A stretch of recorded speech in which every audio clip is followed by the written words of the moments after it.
अरे बंद करो, हटाओ तुरंत। सामने मंदिर नहीं दिख रहा तुम्हें? इतनी शर्म नहीं? मंगलवार कुत्ते क्या पड़ रहा है? दुकान है, खुलने जाए आजकल मंगल के दिन। तुरंत हटवाई से तुरंत।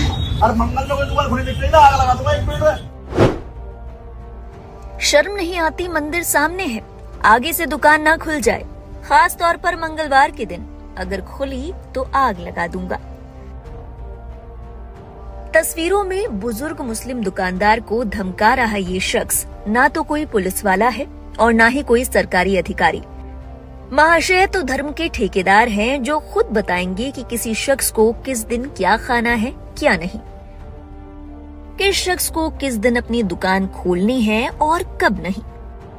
अब कोई इनसे पूछे कि इन्हें किसने इस बात का हक दिया है, इस गुंडई का परमिट उन्हें कहां से मिला है।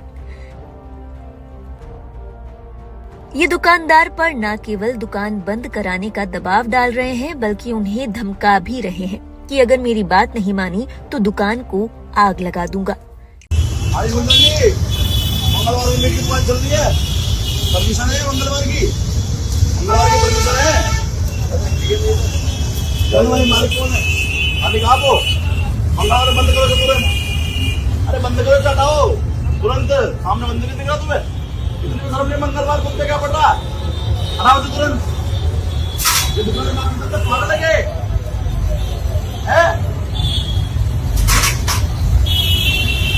दुकान है, खुलने जाए आजकल मंगल के दिन। ये दुकान खोलते हैं मंगल के दिन, ये दुकान की खोलते हैं मंगल के दिन। ये बंद कराएगा, समझ में नहीं आ रही क्या? 2 मिनट बनवाओ सारा बनवा दो 1 मिनट में। तुरंत हटवाई से तुरंत बंद कर जाए।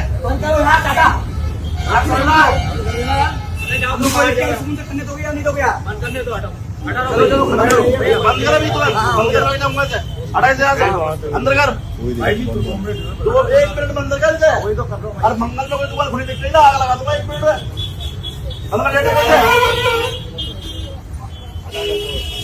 छूटे रखे मंगलवार सामने बोलने का मंदिर, हनुमान मंदिर तुम्हें यहाँ से तो मंदिर दिखा, मंदिर दिखा, हनुमान जी का। इन महाशय का नाम सत्यम पंडित है, जो अपने आप को हिंदू वीर सेना का अध्यक्ष बताते हैं। ये घटना बीते मंगलवार 24 फरवरी की बताई जा रही है। केला भट्टा गाजियाबाद में महाशय एक नॉनवेज फूड स्टॉल को जबरन बंद करवाने के लिए पहुंचे थे। बुजुर्ग पर दबाव तो बनाया ही गया, साथ ही उनकी दुकान में आग लगाने की धमकी भी दी गई। कहा गया कि मंगलवार के लिए तो दुकान खुलेगी ही नहीं। इस वीडियो के सोशल मीडिया पर वायरल होने के बाद लोगों का गुस्सा फूटा। लोगों ने सवाल किया कि हर शख्स के लिए हफ्ते के अलग अलग दिनों का महत्व अलग अलग होता है। कौन किस दिन किस बात का परहेज करता है, ये उनकी पर्सनल चॉइस है। इसे किसी पर थोपने की क्या जरूरत है। मंदिर सामने है, ये आस्था का सवाल हो सकता है, लेकिन क्या ये किसी की रोजी रोटी का सवाल नहीं है? इलाके के लोग खाते हैं तो ये लोग बेच रहे हैं।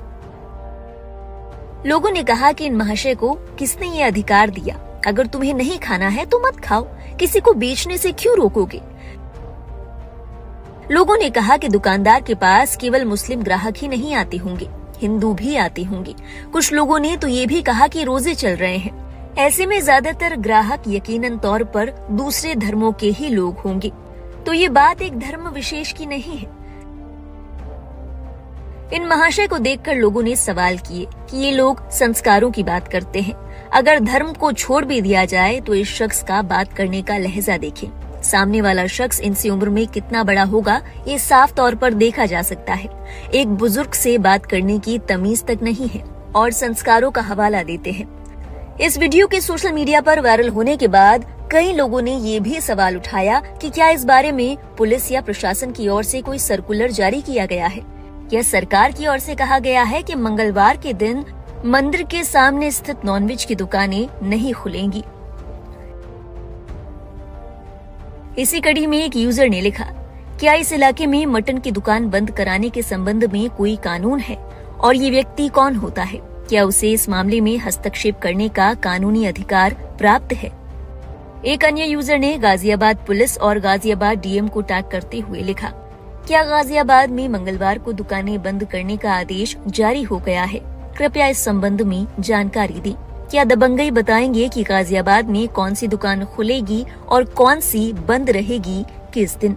समझ से बाहर है कि यूपी में दंगई डंके की चोट पर ये सब कैसे कर रहे हैं। एक और यूजर ने लिखा, अगर उसे नहीं खाना तो उसे दूर रहना चाहिए। सफेद कपड़े पहनने से कोई संत नहीं बन जाता। कुछ लोगों ने ये भी आरोप लगाया कि यूपी पुलिस के ढीले रवैये के चलते ही ऐसे गुंडों को शय मिलती है।